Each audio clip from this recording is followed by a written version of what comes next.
자, 그럼 하이투 자진거 박상현 전문위원 바로 모시겠습니다. 어서 예, 오십시오. 안녕하세요. 아이고, 위원님 너무 피곤해 보이시네.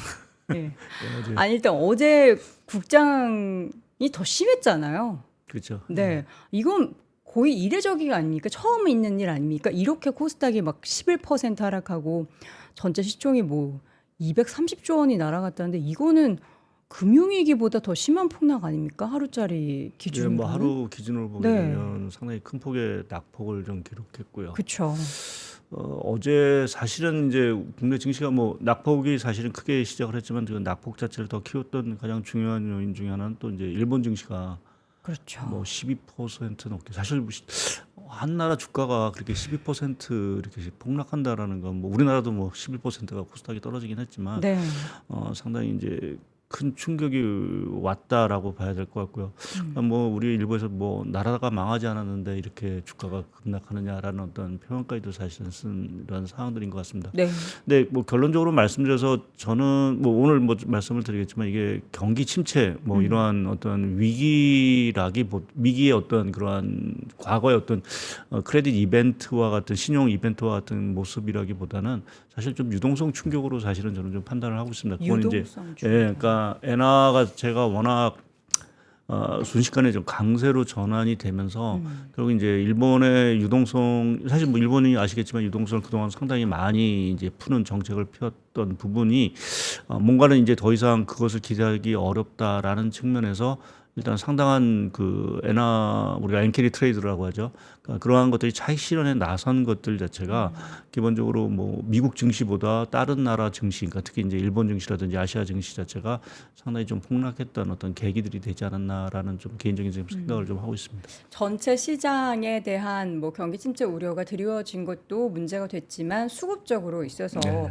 급격하게 빠져나가는 그 말씀해 주셨던 엔캐리 트레이딩 자금이 아시아권에서 외국인의 이탈이 가속화됐기 때문에 그게 비단 우리나라뿐만 아니라 일본도 마찬가지였다. 그렇죠. 이제 일본은 이제 뭐 엔캐리 트레이드 청산하는데 왜 일본 증시가 많이 빠져라는 얘기를 하실 수가 네네. 있습니다. 그러니까 소위 이제 엔캐리 트레이드라는 게 기본적으로는 이제 일본의 싼 자금을 빌려다가 이제 밖에 투자하는 그래서 수익을 얻는 어떤 컨셉인데 그럼 엔화가 강세가 되면 일본 증시는 왜 저렇게 빠질까라는 이제 얘기를 하실 텐데 그 이유 자체는 일단은 그동안 일본 증시 자체 뭐 잠깐 제가 일본 증시 차트가 워낙 뭐 험악하게 봐서 하나 좀 보여드리면 아이고. 지금 42,000선까지 갔던 이제 그 니케이 225죠. 니케이 네. 225 지수 자체가 지금 거의 한 32,000선까지 들어왔으니까 거의 한 25% 정도 이제 하락을 한 상황들이고. 그러니까 이게 슈퍼 엔저 현상 자체가 갑자기 이제 강세로 돌변을 하면서 그동안 이제 일본 증시의 상승 동력이었던 이제 그 수출 대기업 뭐 이러한 것들에 대한 이익이 훼손이 될 수 있다는 우려가 하나 있을 수 있는 네. 부분들이 있고요. 또 한 가지는 이제 슈퍼 엔저로 그동안 상당한 자금들, 외국인 자금들이 이제 일본으로 들어갔었는데 그 자금들 자체가 일단은 다 이제 어떻게 보면 손을 털고 나오는 이러한 모습이 일단은 일본 증시의 어떤 그 급락이 상당히 이제 이어졌고요. 이제 이 여파 자체가 뭐 주변국 증시 물론 이제 미국의 어떤 기술주라든지 또 경기 침체 우려도 분명히 있긴 하지만 말씀드린 대로 좀 유동성 충격이라는 부분 자체가 상당 부분 좀 온 부분들이 아닌가 좀 생각을 하고 있고요. 화면에 제가 그 주요 중앙은행의 그 자산 규모, GDP 대비 자산 규모를 쭉 비교를 해놨는데 네. 보시면 알겠지만 일본 같은 경우 지금 GDP 대비 그 일본 은행의 자산 규모가 130%가 됩니다. 네. GDP보다 더 많은 지금 자산을 지금 일본 쌓아두고 은행이 들고 있죠. 뭐 미 연준이 최근에 이제 양적 긴축을 하면서 자산 규모가 GDP 대비 한 20% 정도까지 줄었으니까 지금 이거와 대비해 보면 거의 5배 이상의 지금 어떻게 보면 유동성을 사실은 풀고 있다라고 보는 게 사실은 좀 맞겠죠. 네. 그러니까 뭐 일본의 그 GDP 규모가 약 한 4조 달러가 좀 넘으니까 실제 유동성이 풀린 부분, 그러니까 뭐 우리가 다는 아니긴 하겠지만 그냥 일본은행의 자산 기준만 보게 되면 130%니까 네. 거의 뭐 6조 뭐 이 정도의 자금들 자체가 이제 뭐 시중에 풀렸다. 뭐 그건 다는 아니긴 하지만 상당한 자금이 풀렸다는 상황에서 이게 결국 엔화 강세로 사실은 이어지면서 이 자금이 상당 부분은 이제 말씀드린 대로 차익 실현 또는 이제 일본으로 다시 들어오는, 또 일본이 공교롭게 지금 9월 달이 이제 회기 기준이냐 반기 회기 기준입니다. 네.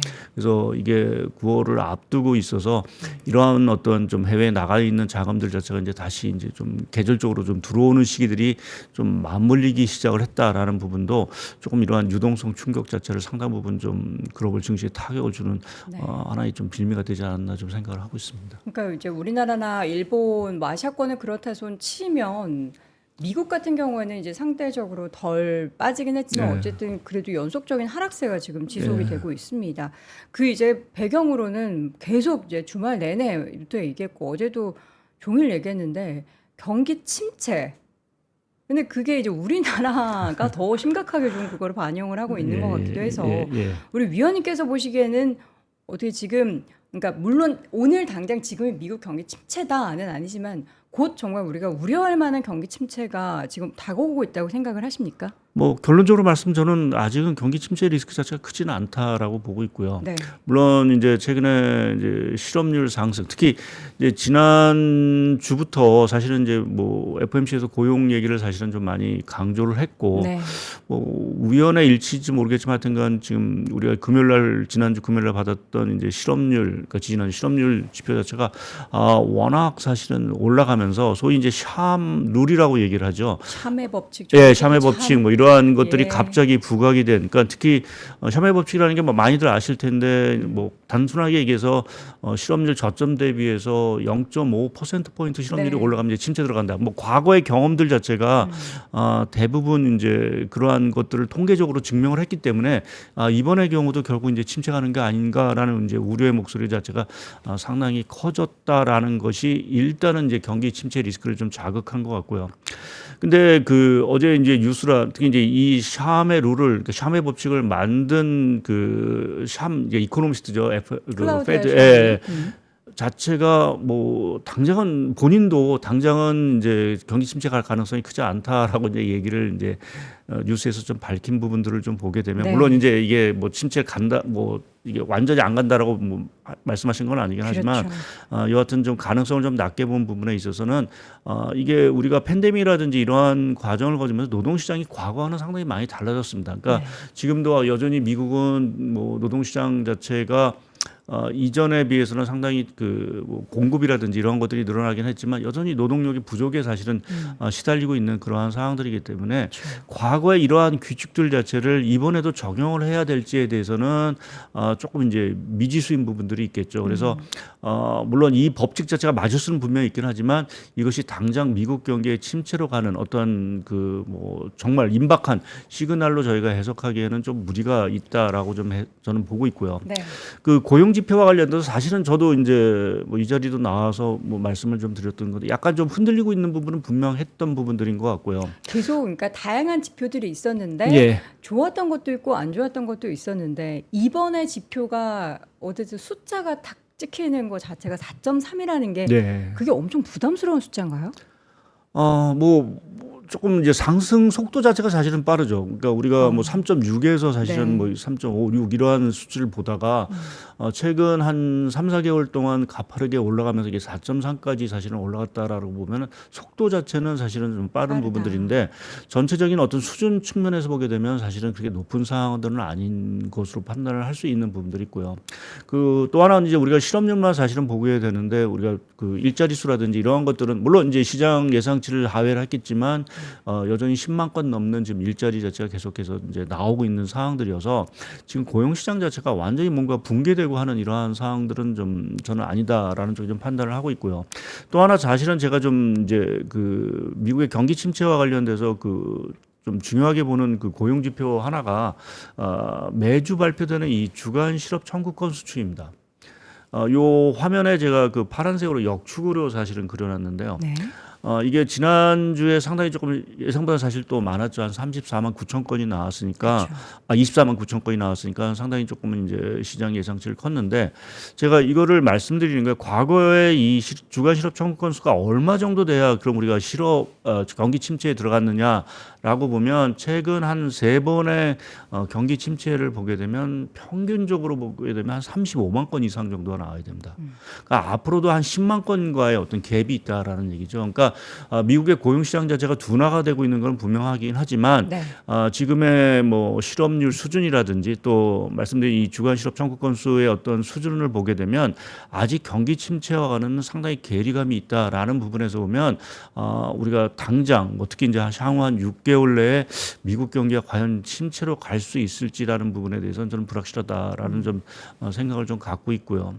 또 하나 이제 어제 뭐 아까 말씀하셨지만 지금 우리가 ISM 제조업 지수 자체도 상당히 이제 부진을 하면서 이것도 경기 침체 시그널이 아닌가라는 이제 판단을 좀 해볼 수 있는 부분인데 이 최근의 모습을 보면 미국도 그렇지만 전 세계가 보면 사실 서비스업 경기보다 제조업 경기보다는 이제 서비스업 경기 자체가 경기를 사실은 견인해 왔던 게 사실인 걸 다 아시는 그래서 거고. 그 전에는 항상 우리가 제조업 경기가 안 좋아도 서비스업을 보자. 네. 그리고 제조업 지수는 지금 이제 바닥을 찍고 그래도 회복 추세다라고 네. 이야기를 했는데 그 지수가 회복을 안 하자. 시장에서는 또 다른 해석을 하기 시작한 거잖아요. 그렇죠. 예. 제조업 경기 자체는 생각보다 사실은 상당히 부진하다라고 사실은 말씀드릴 수는 네. 있을 것 같습니다. 그러니까 뭐 미국뿐만 아니라 사실 지금 유럽 특히 이제 독일 같은 경우도 제조업 지수 자체가 하반기에 반등을 기대했지만 오히려 좀 더 악화되고 있는 상황들이고요. 또 중국 역시도 지금 제조업 경기 자체가 상당히 부진을 하면서 뭐 중국 PMI 지수 자체도 계속 50선을 하회하는. 그러니까 전 세계적으로 보면 제조업 경기가 잘 살아나지 않는다라는 부분은 저희가 부인할 수 없는 사실인 부분들이고요. 그렇죠. 또 서비스업 경기 자체도 뭐 이전만큼 그렇게 강한 어떤 모멘텀을 좀 갖고 있지는 못한 상황들입니다. 뭐 그럼에도 불구하고 사실은 어제 발표된 미국 서비스 ISM 서비스 지수 자체는 뭐 기준선 이하에서 다시 확장선으로 올라왔고 제가 미국의 어떤 경기 침체를 보기 위해서 요 두 가지 제조업 지수하고 서비스 지수의 그 가중 평균치 한 3대 7 정도로 가중 평균치를 그려서 이제 좀 추세를 그려보면 네. 여전히 이게 뭐 50선 언저리에서 계속 이제 움직이고 있는 거의 한 2년 가까이 지금 이제 요 선에서 계속 등락을 하고 있는 상황들입니다. 그래서 미국 경기가 뭐 이렇게 확 나빠지는 어떤 모습을 사실은 좀 보인 부분들은 아니고요. 그리고 또 제조업 지수 자체가 지금 뭐 우리가 위축 국면에 있다라고 하지만 산업 생산이라든지 이러한 것들이 실제 우리가 알고 있는 산업 생산 활동이라든지 투자 사이클 자체가 뭔가 감소세로 돌아서고 하는 상황들은 아닙니다. 그러니까 이건 체감적으로 약간은 좀 기업들이 좀 안 좋은 것 같아라는 어떤 분위기가 사실은 있는 거지 실제 경제 활동 자체에서 뭔가 심각한 어떤 생산 둔화라든지 감소라든지 이러한 것들은 아직은 포착이 되지 않고 있기 때문에 조금 ISM 제조업 지수 물론 이게 설명력이 분명히 높은 부분은 이제 있습니다. 그런데 이것 역시도 최근에 보면 성장률과도 사실은 조금 괴리를 좀 보이고 있고요. 네. 그래서 이전만큼 사실 선별력 자체가 높지는 않다라는 측면에서 보게 되면 ISM 제조업 지수 하나만을 가지고 우리가 경기 침체에 들어갔다라고 보기에는 조금 어려운 부분들이 좀 있는 것 같습니다. 같은 지금 레벨에 있는데도 예. 지금 시점에서는 그 PMI도 그렇고 고용도 그렇고 지금 또 실적 시즌인데 기업들의 실적도 우리의 눈높이에 맞추지 못하자 네. 시장에서는 이거 경기도 안 좋은데 지금은 물론 열심히 돈을 쓰고 투자를 하겠지만 향후에 지금 고용 계속 해고하고 이런 것처럼 투자도 줄이겠는데 곧 줄이겠는데 이런 심리가 좀 그러니까 그 전에 걱정했던 게 다 한꺼번에 발현이 되는 것 같다라는 생각이 그러니까 그런 투자 지출과 관련돼서는 조금 이제 걱정되는 부분들은 분명히 네. 있죠. 이제 이렇게 좀 주가도 사실은 이제 뭐 아무래도 주가가 이제 경기를 이제 선행한 지표 중에 하나니까 사실은 저희가 그거를 무시할 수는 없는 부분들이고 이제 또 AI라든지 이러한 쪽에 수익성에 대한 어떤 불확실성 자체도 사실은 좀 커졌기 때문에 자본 지출이라든지 이러한 것들을 사실은 줄일 가능성은 뭐 저희가 뭐 그 가능성을 염두에 둬야 될 부분들인 거는 분명하지만 사실은 이렇게 주가가 이렇게까지 급락할 정도로 자본 지출이라든지 투자 지출을 줄일까라는 부분에서 보면은 저는 좀 과도하다라는 좀 생각을 좀 하고 있고요. 이제 그걸 이렇게 보는 부분 자체는 특히 이제 우리가 뭐 매그니피언트 세븐 뭐 이러한 그 소위 이제 기술 혁신과 관련된 부분에 대한 기대감 자체가 상당히 많은 부분들이고 앞으로도 이러한 그 매그니피언트 세븐과로 대변되는 소위 이제 기술 혁신과 관련된 투자라는 부분 자체는 산업 패러다임 전환 또 미국의 어떤 경제 패러다임 전환을 보게 되면 사실은 불가피하다라고 저는 보고 있습니다. 그러니까 이전처럼 우리가 뭐 투자를 하는데 레거시 산업들 뭐 전통적으로 우리가 알고 있던 뭐 철강, 자본, 뭐 화학 뭐 이런 좀 중후장대 산업으로 투자를 통해서 성장을 일으키는 데는 분명히 한계가 있는 사항들이고요. 미국의 지금 구조 전환 또 여러 가지 좀 뭐 미국 정책이 원하는 뭐 리쇼일 정책 자체의 핵심 자체는 사실은 이제 기술 혁신과 관련된 부분들이기 때문에 이 부분에 대한 투자 사이클 자체가 뭐 약간은 둔화될 수 있다 하더라도 그 성장성에 대해서 아직은 좀 의심할 단계는 저는 아니다라는 부분에서는 조금 이제 과도하다라는 좀 표현을 좀 쓰는 부분들이 있고요. 또 이 경기 침체와 관련돼서 또 하나 저희가 이제 중요하게 봐야 되는 게 상상 이 경기 침체에 그 동반되는 거는 항상 그 제가 늘 와서 그러니까 신용 위기 자체가 항상 늘 동반됐습니다. 대표적으로 뭐 우리가 2001년에 IT 버블에서 기업들이 이제 도산을 하고 하는 모습들이 있었고 또 2008년에는 이제 서프라임으로 인해서 뭐 기업들이 또 파산을 했고 그때 뭐 GM도 파산을 하고 하는 이러한 어떤 대형 파산 사태가 있었는데 지금은 딱히 그렇게 뭔가 기업들이 망한다라는 어떤 신호들 자체가 사실은 이제 딱 보이지 않는 그러니까 신용 스프레드라는 측면에서 요 파란색으로 보이는 이 신용 스프레드 자체가 뭐 최근에 조금 이제 불안 때문에 조금 올라갔긴 했지만 전혀 뭔가 이게 위험을 좀 알리는 이러한 단계는 분명히 아닌 사항들이고요. 또 하나 저희가 좀 다행스럽게 생각을 해야 되는 거는 뭐 기업 빅테크들의 실적이 조금 눈높이에 못 맞춘 부분들이 있긴 하지만 여전히 빅테크들은 뭐 과거와는 다르게 상당한 현금 주동성들을 갖고 있습니다. 그러니까 파산하기가 사실은 그렇게 뭐 이전처럼 뭐 사실상 불가능하다고 보는 게 맞겠죠. 뭐 이러한 측면에서 보게 되면 이제 당장의 큰 신용 위험이 다가오지도 않을 거다라는 측면에서도 보게 되면 우리가 이 경기 침체 이러한 것들이 상당히 뭐 우리가 임박한 어떠한 현시다라고 좀 판단하기가 조금 어렵다라고 좀 생각을 하고 있고요. 또 하나 조금 요번 최근에 나온 그 흐름 중에서 이제 국채금리 단기금리가 워낙 이제 많이 빠지니까 뭐 이제 미 연준이 금리 인하폭 자체를 상당히 비컷을 할 수 있다는 이제 기대감이 커지면서 이제 단기 금리가 급락을 하면서 장단기 금리 스프레드가 오히려 이제 플러스로 돌아서는 이러한 모습이 사실 좀 나오고 있습니다. 그동안 저희가 장단기 금리 스프레드가 빠지면서 이게 경기 침체 올 거야라는 얘기를 그동안 수없이 해왔는데 오히려 지금 상황은 이제 장단기 금리 스프레드 자체가 이제 플러스로 돌아서는 오히려 조금 이제 성장에 대한 어떤 이러한 기대감 자체가 사실은 좀 커질 수 있다라는 부분은 조금 뭐 아이러니하다랄까요. 근데 또 저도 저거를 보면서 새벽에 기사 내용 중에 하나 봤던 그 분석 중에 과거에 또 경기 침체 직전에 이 장단기 금리 역전이 해소가 됐었던 적이 있었다. 그런 또 분석이 또 있더라고요. 그러니까 지금 이게 그러니까 어디에 사실은 해석을 두느냐에 따라서, 그러니까 과거에 뭐 우리가 이 장단기 금리 스프레드가 역전이 되면서 미국 경기 침체에 올 거라는 얘기를 거의 1년 가까이 했던 저는 기억이 있는데요.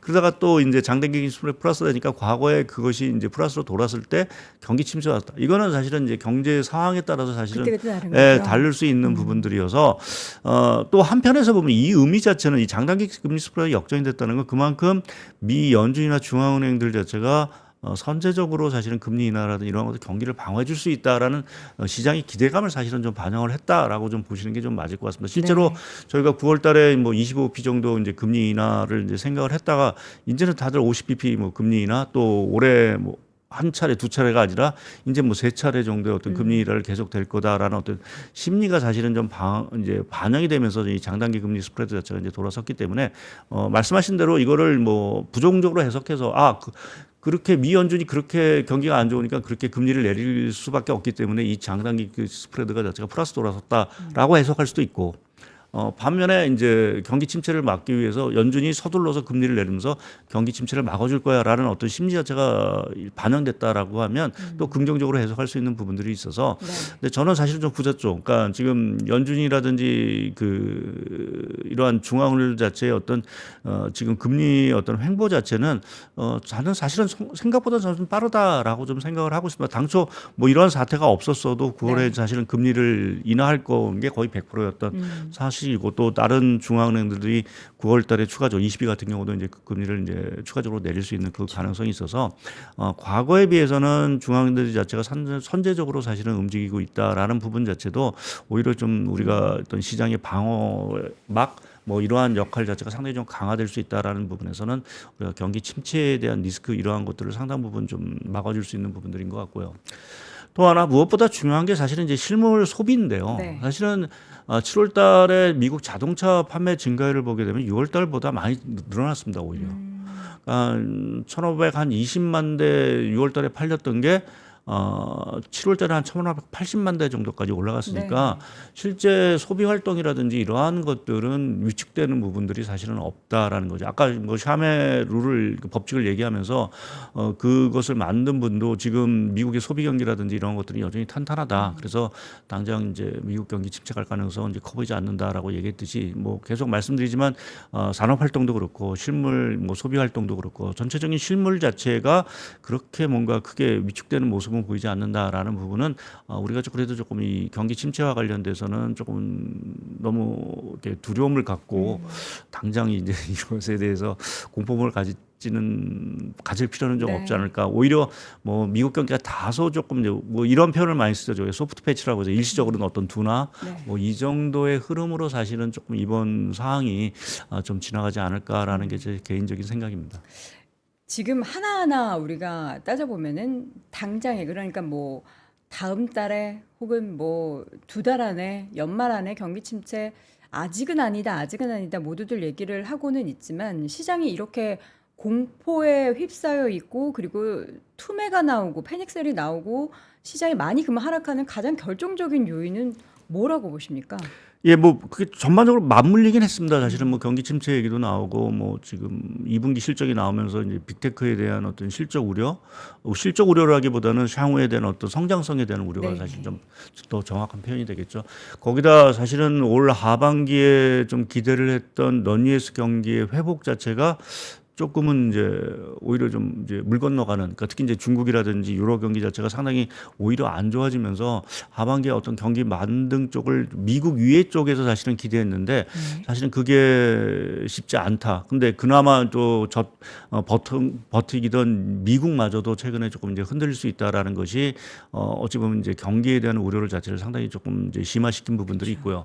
또 한 가지는 이 대선 리스크도 사실은 저희가 뭐 빼놓을 수 없는, 그러니까 저희가 트럼프 대통령이 대통령이 될 거야. 대세론 자체가 이제 되면서 뭐 트럼프 트레이드 뭐 이러한 얘기가 사실은 나왔는데 그것도 이제 한순간에 어느 해리스 부통령이 나오면서 갑자기 그 기대감 자체도 어떻게 보면 사라진 부분. 이게 뭐 좋다 나쁘다를 떠나서 시장의 어떤 그 흐름을 주도하던 것들 자체가 상당히 꺼져버렸다라는 것이 또 주가에 어떤 좀 부정적인 영향을 미친 것 같고요.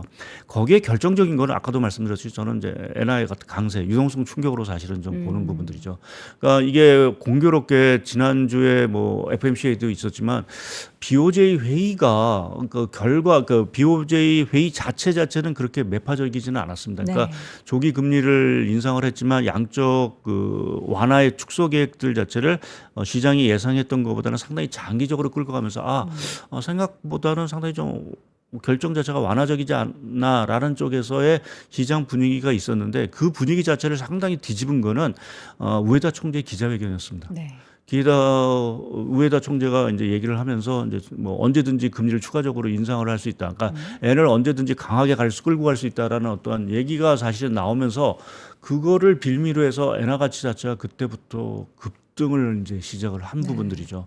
그러니까 어찌 보면 사실은 제 개인적으로는 조금은 그 우에다 총재가 사실은 총재를 처음 하시는 분이고 해서 좀 시장의 어떤 심리 이러한 것들을 고려하지 않고. 잘 고려하지 못한 조금 실수가 아니었나 그 발언 자체. 그러니까 네. 엔화 강세를 유도하겠다라는 거는 분명히 알겠는데 너무 직접적으로 시장에 조금 강한 메시지를 주면서 뭐 가뜩이나 조금 불안하던 시장에 대해 죄송합니다. 충격을 충격을 줄 만한 줬던 발언이었죠. 중국에서 이제 엔케리 청산을 부르는 그렇죠. 좀 뭐 이러한 좀 악순환을 좀 빠뜨리는 부분들이 아닌가 좀 생각을 하고 있어서 저는 말씀드린 대로 좀 엔화 부분의 흐름 자체가 이번 사태에 좀 가장 중심에 있는 그래서 뭐 경기 침체보다는 엔화가 사실은 더 중요하다라는 이제 표현을 좀 쓰고 있는 상황들인데요. 네네. 이제 문제는 그런 이제 앞으로 엔화가 어떻게 될 거냐라는 부분이 어떻게 보면 시장이 더 이제 앞으로 관심이 되겠죠. 어제도 사실은 제가 제일 주목을 하기 위해서 본 것이 이제 엔화가 조금 반등을 할지 또 아니면 이제 또 더 떨어질까 엔달러 환율 기준 더 떨어질지 아니면 상승할지를 좀 봤는데 일단은 조금 보합권 정도에서 일단은 어저께 미국장을 좀 마친 부분들은 좀 있는 것 같습니다. 그래서 일단은 좀 그 엔화의 어떤 강세 흐름 자체가 좀 주춤해진 것이 아닌가. 일단은 1차적인 어떤 강세 사이클 자체는 조금 마무리 국면에 좀 들어간 것이 아닌가라는 좀 조심스러운 좀 생각을 좀 하고 있는 상황들입니다. 그렇게 되면은 그 청산되는 엔캐리 자금도 조금 멈칫할 수 있는 건가요? 예, 뭐 아무래도 이제 뭐 여기서 추가적으로 120엔, 뭐 130엔 뭐 이런 식으로 떨어진다라고 하면 또 다른 어떤 뭐 청산에 대한 어떤 요구들이 생길 텐데 일단은 좀 관망세 쪽으로 좀 다가가지 않을까. 여기서 또 엔이 또 약세 쪽으로 간다라고 하면 일단은 그 엔캐리 청산과 관련된 리스크 자체는 일단 조금 수면 아래로 좀 진정이 될 가능성이 있다라고 보고 있고요. 그러면 이제 엔을 조금 추가적인 강세보다는 좀 이제 약세 내지는 보합 쪽으로 좀 보는 이유 자체는 일단 어제부터 일본 정부가 이 시장 금융시장 뭐 워낙 또 많이 빠졌으니까 일단은 좀 시장에 대한 어떤 그 뭘까 관리를 할 거야 방어 쪽에 좀 적극적으로 나서는 분위기고요. 그러니까 일본 정부와 일본 은행이 엔화를 사실은 강세를 원했지만 이렇게 단기간에 가파르게 강세가 되는 거를 본인들도 사실은 희망을 하지는 않았을 겁니다. 그래서 이러한 부분을 조금 막기 위한 노력이 좀 있을 수 있는 부분들이 있고요. 네. 또 하나 이제 화면에도 보여드리지만 지금 미일 간의 금리 스프레드 자체가 지금 뭐 일본 쪽은 당연히 이제 금리 인상에 대한 얘기가 있었고 미국은 이제 금리 인하에 대한 기대감 자체가 커지면서 이 미일 간의 금리 스프레드 자체가 상당히 이제 축소가 됐다가 어제를 기점으로 해서 일단은 조금 이제 하락세 자체가 좀 멈춘 상황들입니다. 그러니까 이 통화 정책 어떤 차별화 해소에서 기대했던 엔화의 강세 분위 자체가 일단은 조금은 좀 일딱됐다라는 부분이 자체는 좀 중요한 부분들인 것 같고요. 그리고 무엇보다도 이 차트가 자체가 중요하다고 좀 생각을 하는데요. 말씀드린 대로 뭐 엔캐리 청산도 있고 또 하나 이제 그동안 글로벌 자금들 자체가 엔화가 이제 추가적으로 약세해야 될 거다라는 어떤 심리 때문에 그동안 엔화 약세의 그 어떤 배팅했던 포지션 자체가 사상 최고치였습니다. 근데 이게 지난 한 주 동안 상당 부분 이제 청산이 되면서 이제 좀 엔화의 어떤 추가 약세를 예상했던 부분의 어떤 되돌림이 상당히 있고 아마 요 되돌림 과정에서 엔화가 자체가 상당히 좀 강세 쪽으로 좀 갔다라는 어떤 생각을 하는데 이게 어느 정도는 좀 청산이 됐다라는 부분 자체도 엔화가 좀 추가적으로 강세로 가는 데 있어서는 조금 이제 조금 어려움이 좀 있지 않을까 좀 생각을 하고 있고요. 그리고 무엇보다 중요한 게 사실은 지금 우리가 통화 정책 갖고만 지금 환율을 얘기하는데 지금 미국과 일본의 어떤 경제 성장이라든지 이러한 펀더멘탈 차이를 보게 되면 사실은 일본보다는 사실은 미국이 상대적으로 더 양호한 상황들입니다. 그래서 그런 것들을 보게 되면 엔화가 여기서 더 강세로 가기에는 일본 경제가 뭐 지금 2분기 정도 지금 계속해서 마이너스 성장을 보이고 있는 상황들이기 때문에 그렇기 때문에 엔화가 여기서 추가적으로 펀더멘탈을 봤을 때는 더 약세로 가기가 조금 어렵지 않나라는 좀 생각을 좀 하고 있어서 어떤 엔화의 어떤 강세 분위기 이러한 것들이 조금은 좀 주춤해질 수 있지 않을까라는 적인 좀 생각을 하고 있습니다. 항상 이제 미국과 일본 간의 금리 차이를 이야기하면서 이제 지금 시점에서는 더 이제 빠른 강세가 나타나면은 부담이니까 좀 안 그러기를 바라지만 결국에는 일본이 금리 인상을 하고 미국이 금리 인하를 하게 되고 하는 그런 추세는 자연스러운 수순이잖아요. 그럼 이제 9월 이후에 다시 한번 또 환율에 있어서의 좀 수급 부담이 있을 수 있지 않을까요? 물론 그러한 부분들이 이제 있긴 뭐 금리 스프레드 자체가 이제 김지기는 부분 축소될 수 있는 부분인데, 근데 이제 일본 은행 입장에서 보면 이제 추가적으로 금리 인하에 상당히 좀 머뭇거릴 수밖에 이제 없는 상황이 됐다라고 봐야 될 것 같습니다. 그러니까 지난주만 해도 뭐 일본 금리 인상. 네. 일본 은행 총재가 뭐 언제든지 금리 인상을 할 수 있다라고 네. 얘기를 했지만 지금 분위기로 봐서는 사실은 쉽지 않은 상황들이고요. 상당 기간은 다시 현 수준에서 동결을 할 수밖에 없지 않을까 좀 생각을 저는 하고 있어서 지금의 어떤 금리의 어떤 그 통화 정책의 차별화 해소 이 부분도 사실은 뭐 엔화의 흐름에 사실은 영향을 미치긴 하지만 이제부터는 이렇게 일본 주가가 빠진 상황에서는 사실은 펀더멘탈 문제가 오히려 더 이제 환율 흐름에 더 중요한 변수로 작용을 좀 할 거로 보고 있습니다. 네. 그리고 어제 하나 이제 엊그제 최근에 좀 느낀 게 하나 제가 있는데 뭐죠? 이게 통상적으로 보면 저희가 뭐 환율이 이게 N이 뭐 N도 그렇고 원도 그렇고 이게 통화가 강세가 되면 이거 주가가 강세가 간다는 얘기를 많이 합니다. 통화 강세와 주가 강세. 예. 근데 보면 과거에 이렇게 주가가 이렇게 급락을 하게 되면 통상적으로 보게 되면 이제 환율이라든지 이런 것들이 확 올라가게 되죠. 네. 우리가 뭐 이렇게 세상에 위기가 온다고 하는데 원달러 환율 자체가 그렇죠. 강세로 간다는 거는 네. 사실은 이전에는 볼 수 없었던 네. 사례들이거든요. 그러니까 이러한 것들이 경기 침체라는 어떠한 그러니까 말씀드린 대로 어떤 경기 침체라는 것들이 진짜 맞다라고 하면 오히려 원달러 환율은 1,400원 이상 뚫고 올라가는 게 사실은 맞는 부분들이고 엔도 마찬가지일 근데 건데 반대예요. 예, 반대인 부분 자체는 지금 워낙 유동성이라는 부분 자체가 이 시장 자체를 꼬이에요. 좌지우지하는 이러한 시민 것 같고요. 또 한 가지는 이제 이게 그동안 시장 자체가 이 액티브 펀드라고 얘기를 하죠. 액티브 펀드보다는 사실은 ETF 쪽으로 사실은 대부분 이제 자금들이 쏠려가면서 네. 이게 투매가 나오게 되면 방어를 해줄 때가 사실은 지금 없는. 그래서 사실은 뭐 우리가 뭐 주가가 빠지면 방어주만 뭐 방어주는 그나마 오른다라는 얘기인데 최근에 주식시장을 보면 방어주의 성장률 개념 자체가 없고 모두가 다 떨어지는 이러한 상황들 자체는 자금들 자체가 워낙 ETF라는 어떤 시장 자체로 다 이게 들어가는 상황들이기 때문에 과거처럼 이게 어떤 주식의 어떤 색깔이랄까요? 뭐 이러한 것들 갖고 뭐 매니저가 이렇게 어떤 투자라든지 이런 것들을 하기보다는 그냥 ETF에서 기계적으로 그냥 매도가 나오게 되면 자 ETF에서 매도 물량이 쏟아져 나오는 이러한 흐름 자체도 최근에 이러한 주식 시장 자체가 상당히 급락이 더 폭이 확대될 수밖에 없는 그런 어떤 수급적인 구조를 좀 갖고 있는 부분들이 아닌가라는 쪽이 좀 생각을 하고 있어서 제가 뭐 아까 환율 얘기도 드렸고 그러면서 대부분 그래서 저는 좀 유동성 이 충격 자체가 상당보다는 시장을 좀 경기보다는 상당히 좀 좌지우지하는 그런 큰 어떤 힘으로 좀 작용하지 않고 있다는 좀 생각을 요새 좀 느꼈습니다. 수급적으로 취약한 부분들이 한꺼번에 꼬이게 되면은 이렇게 급락을 야기시킬 수 있다라는. 그러니까 ETF도 뭐 좋을 때는 계속해서 또 그렇죠. 상승 작용을 일으키지만 예. 또 떨어질 때는 뭐 어느 주식을 가리지 않고 다 이제 매도 물량이 나오는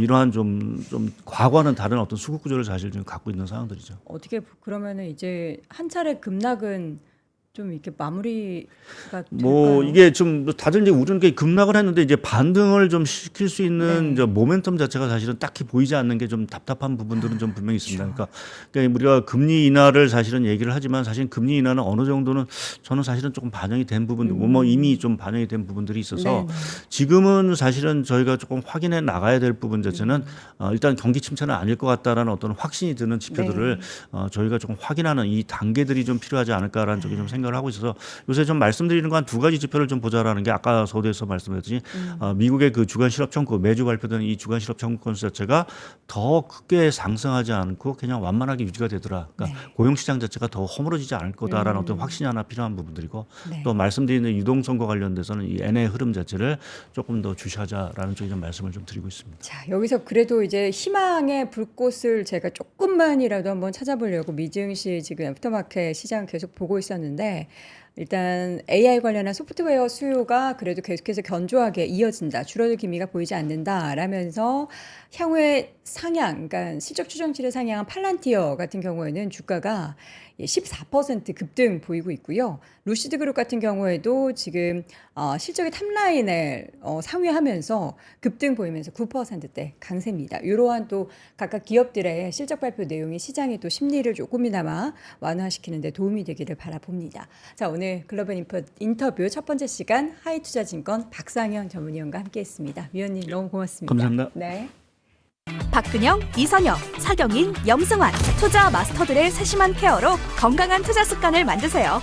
3프로 멤버십 3프로 앱에서 확인하세요.